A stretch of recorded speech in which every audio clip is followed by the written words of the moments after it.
Good morning children. आज हम लोग का जो भूगोल क्लास है उसमें हम लोग पढ़ेंगे आर्द्रता और वर्षण के बारे में। ठीक है, आर्द्रता और वर्षण के बारे में। देखो व्हाइट बोर्ड पर ध्यान दो, मैंने एक चित्र बनाया है। ठीक है, और इस चित्र में मैंने जल चक्र को दिखाया है।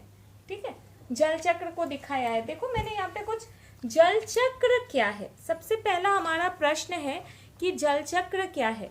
जल चक्र के बारे में तुम लोग बहुत छोटे क्लासेस से ही पढ़ते आए हो और सारे लोग जानते हो जल चक्र क्या है।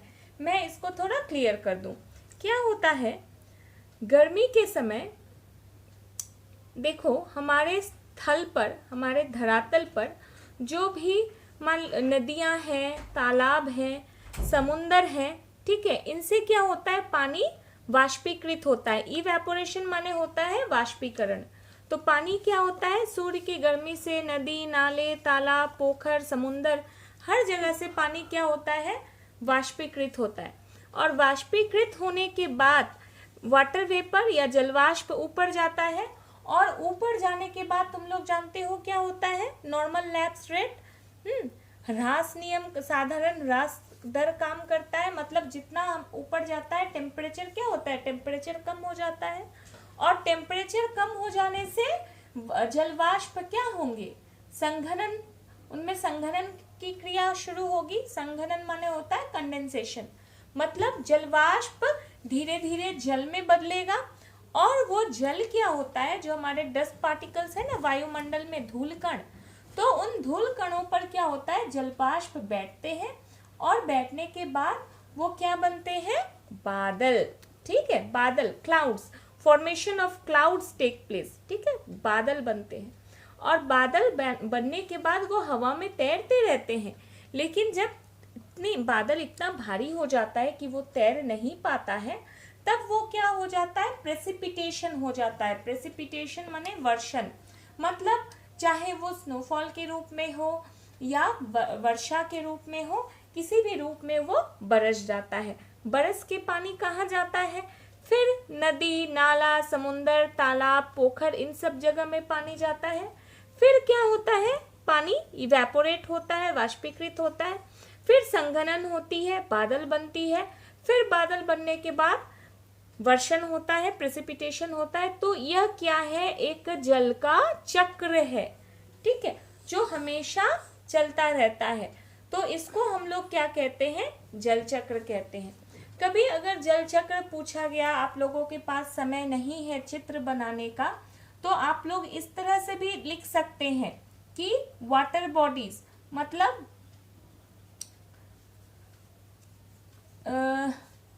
जल के क्षेत्र, हाँ, या जल के आधार, उससे क्या होता है, वाष्पीकरण, मतलब इवेपोरेशन। ठीक है, वाष्पीकरण से फिर क्या होगा, संघनन, मतलब कॉन्डेंसेशन।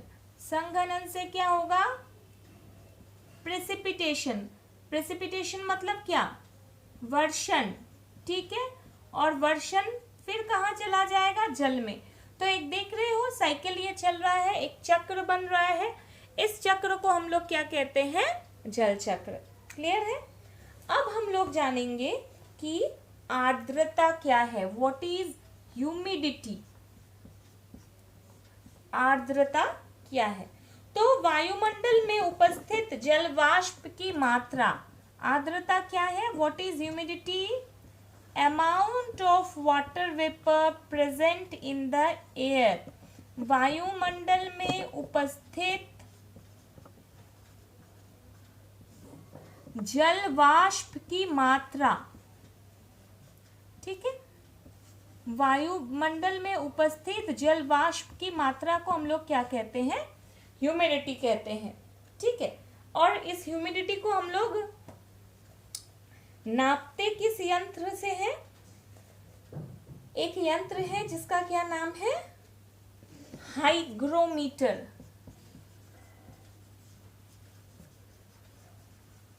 इस हाइग्रोमीटर से हम लोग क्या करते हैं, जलवाष्प नापते हैं। ठीक है, अब इसे मैं मिटा रही हूं। वायुमंडल में तीन तरह की ह्यूमिडिटी या तीन तरह की आर्द्रता पाई जाती है, या जो आर्द्रता है उसको हम लोग तीन प्रकार से नापते हैं। तीन प्रकार की आर्द्रता पाई जाती है। एक है निरपेक्ष आर्द्रता, there is 3 types of humidity। तीन तरह की आर्द्रता, निरपेक्ष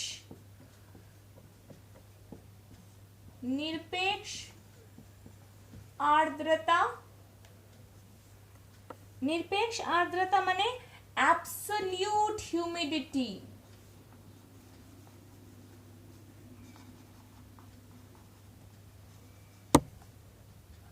एब्सोल्यूट ह्यूमिडिटी क्या है?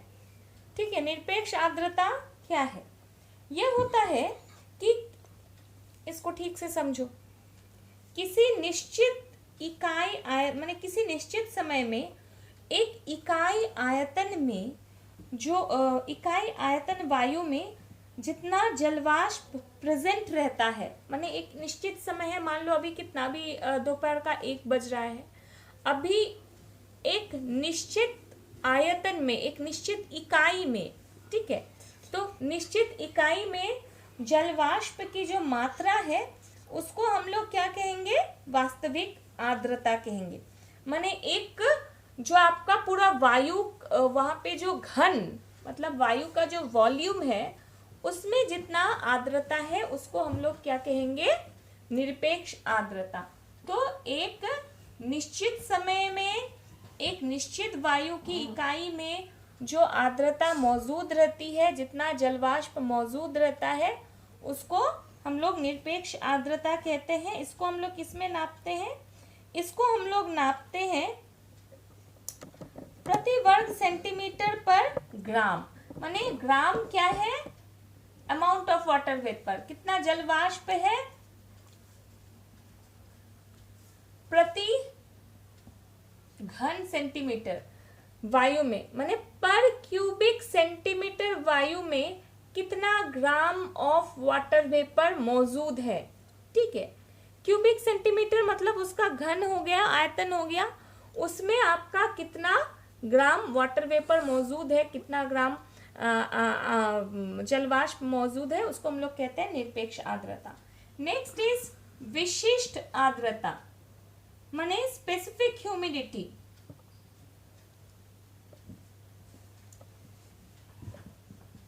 विशिष्ट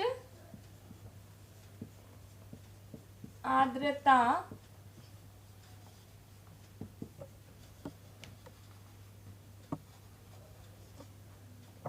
स्पेसिफिक ह्यूमिडिटी, ये क्या होता है? वायु की प्रति इकाई भार में जलवाष्प के भार को हम लोग क्या कहते हैं? विशिष्ट आर्द्रता कहते हैं। मतलब वायु का भार और जलवाष्प का भार, देखो समझो, वायु का भार, जलवाष्प का भार, ठीक है, प्रति इकाई भार में जलवाष्प के भार को हम लोग क्या कहते हैं? विशिष्ट आर्द्रता कहते हैं। और इसको किससे नापते हैं? इसे ग्राम प्रति किलोग्राम में नापते हैं। मतलब ग्राम पर किलोग्राम, माने 1 केजी वायु में, 1 केजी वायु भार में जलवाष्प जो है कितना ग्राम है, इस तरह से इसको नापते हैं। पर केजी वायु भार में जलवाष्प का वजन कितना है, कितना जलवाष्प है, ठीक है, इस तरह से नापते हैं। नेक्स्ट इज सापेक्ष आर्द्रता, वो क्या है? Relative humidity. सापेक्ष आर्द्रता, रिलेटिव ह्यूमिडिटी क्या होता है? रिलेटिव ह्यूमिडिटी मतलब होता है कि किसी भी तापमान पर वायु में उपस्थित जलवाष्प की मात्रा और उसी वायु की जलवाष्प धारण करने की क्षमता के अनुपात को, ठीक है, माने रेशियो, मतलब वायु में कितना जलवाष्प अभी है और कितना वायु जलवाष्प होल्ड कर सकती है, ग्रहण कर सकती है। मान लो कि एक क्लास में 5 बेंच है, ठीक है, एक एक पे जो है 5-5 बच्चे बैठ सकते हैं। तो पूरे क्लास में कितने बच्चे बैठ सकते 25 बच्चे बैठ सकते हैं, ठीक है, पूरे क्लासरूम में 25 बच्चे बैठ सकते हैं। लेकिन इसमें मान लो 5 बैठे हैं, इसमें 1 बैठे हैं, इसमें 2 बैठे हैं, इसमें 1 बैठे हैं, ठीक है, इसमें 1 बैठा है, तो टोटल कितना बचा है? 1 2 3 4 5 6 7 8 9 10 11। 11 बच्चे अभी हैं, लेकिन कितने बैठ सकते हैं? 25। तो यह जो अनुपात है इसको हम लोग क्या कहेंगे? रिलेटिव ह्यूमिडिटी, ठीक है। इसको हम लोग क्लास के लिए तो नहीं, ये मैं तुम्हें एक उदाहरण देके समझाई, यह होगा पूरे एयर के लिए, ठीक है। एटमॉस्फेयर मतलब हमारे वायुमंडल में कितना है उसके लिए। इसको हम लोग किससे दिखाते हैं ना, इसका एक सूत्र है। सापेक्ष आर्द्रता बराबर होता है किसी ताप पर, एक निश्चित ताप पर वायु में उपस्थित जलवाष्प की मात्रा। सापेक्ष आर्द्रता बराबर होता है एक किसी ताप पर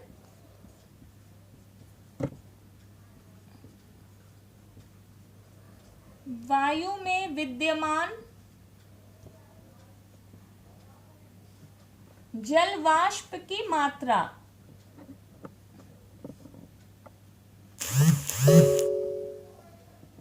और उसी ताप पर वायु में जलवाष्प धारण करने की क्षमता। वायु में जलवाष्प धारण करने की क्षमता, इसको हम लोग गुणा करते हैं, पूरे को गुणा करते हैं 100 से। क्यों 100 से गुणा करेंगे? क्योंकि यह हम लोग किस में दिखाते हैं? प्रतिशत में, परसेंटेज में दिखाते हैं, इसीलिए इसको हम लोग क्या करते हैं? 100 से गुणा करते हैं। क्लियर है? ये समझ में आया?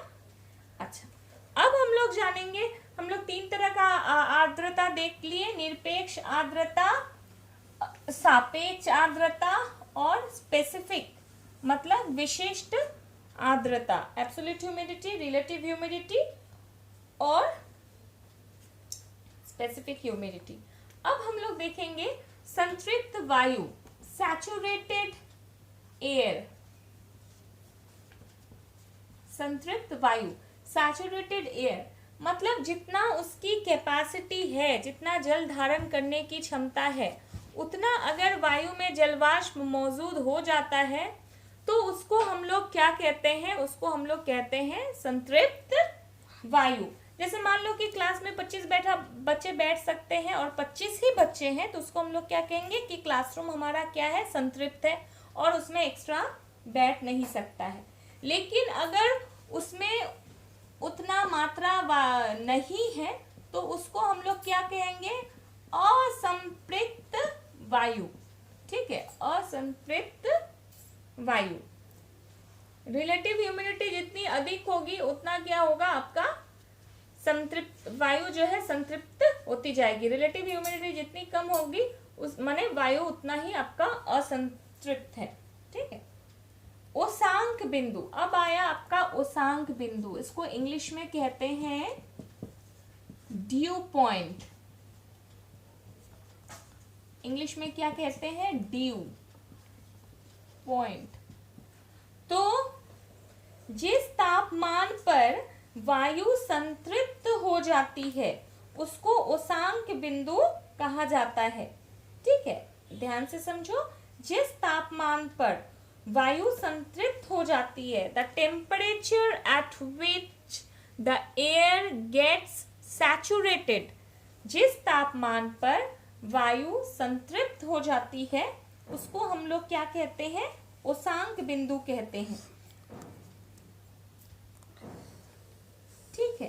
अब हम लोग पढ़ेंगे आर्द्रता का माप, प्रेजेंस मेजरमेंट ऑफ ह्यूमिडिटी। ये हम लोग पढ़ चुके हैं कि हाइग्रोमीटर से हम लोग जो है आर्द्रता नापते हैं, हाइग्रोमीटर कहते हैं, या आर्द्रता मापी यंत्र, ठीक है।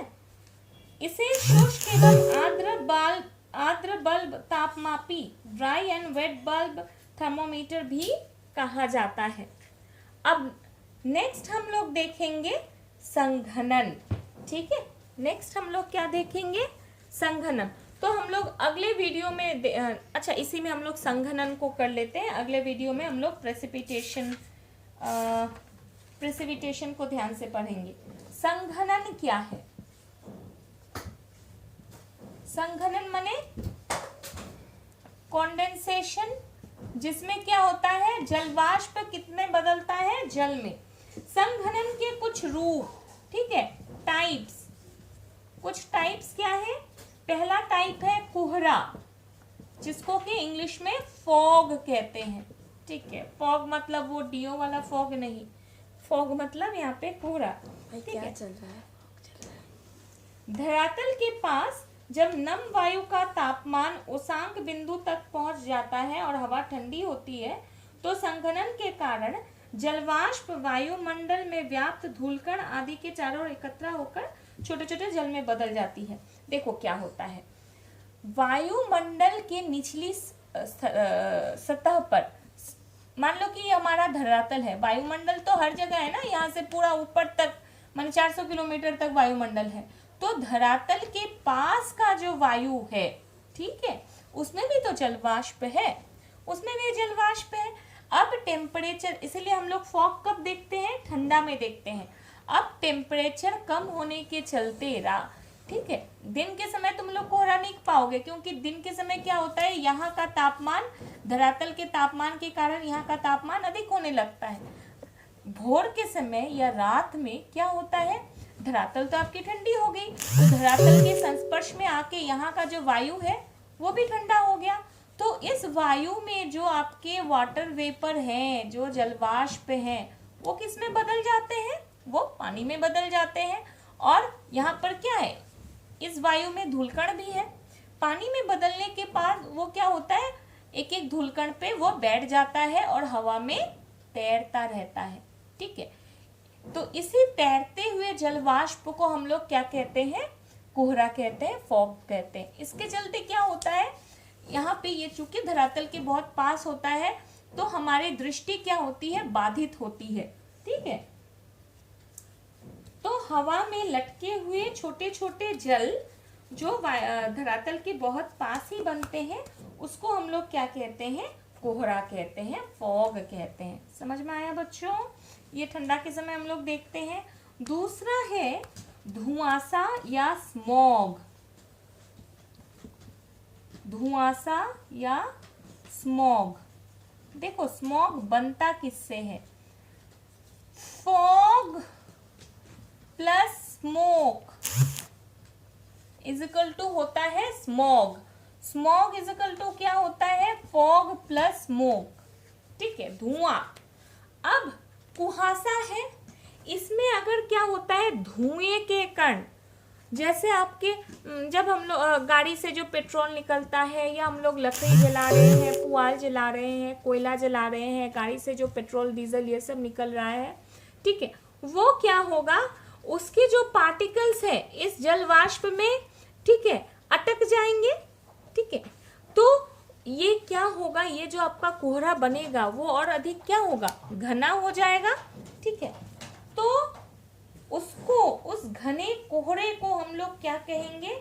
उसको हम लोग कहेंगे स्मॉग या धुआंसा। ये आपके चूंकि उसमें, उस कोहरा में आपके धुएं के भी पार्टिकल्स है, तो ये बहुत अधिक डेंस होता है, इसमें देखने में बहुत तकलीफ होती है, और धुएं के भी कण उसमें मिले होते हैं, तो हम लोगों को सफोकेशन होती है, सांस लेने में तकलीफ होती है, आंखों में जलन होती है।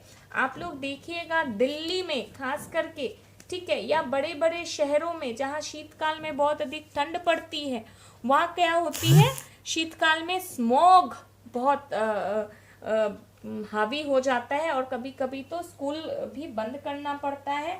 फ्लाइट्स जो होते हैं, विमान, तो वो तो कैंसिल हो ही जाते हैं। और एक तरह का संघनन का रूप है, वो है बादल। बादल आप लोग सभी जानते हो, क्लाउड्स, और ये तो ऊपर बनता है, अपर एटमॉस्फेयर में बनता है, धरातल के पास नहीं बनता है, ऊपर की ओर बनता है। ठीक है, ऊपर की ओर जब जलवाष्प का संघनन होता है तो बादल बनता है। ठीक है, तो बच्चों इस वीडियो में हम लोग इतना ही देखें। हम लोग अगले वीडियो में जो है, जो वर्षण है, ठीक है, प्रेसिपिटेशन है, उसके प्रकार हम लोग अगले वीडियो में देखेंगे। ठीक है, तब तक के लिए थैंक यू, और घर में रहना, सेफ रहना। ओके बच्चों, ओके, थैंक यू।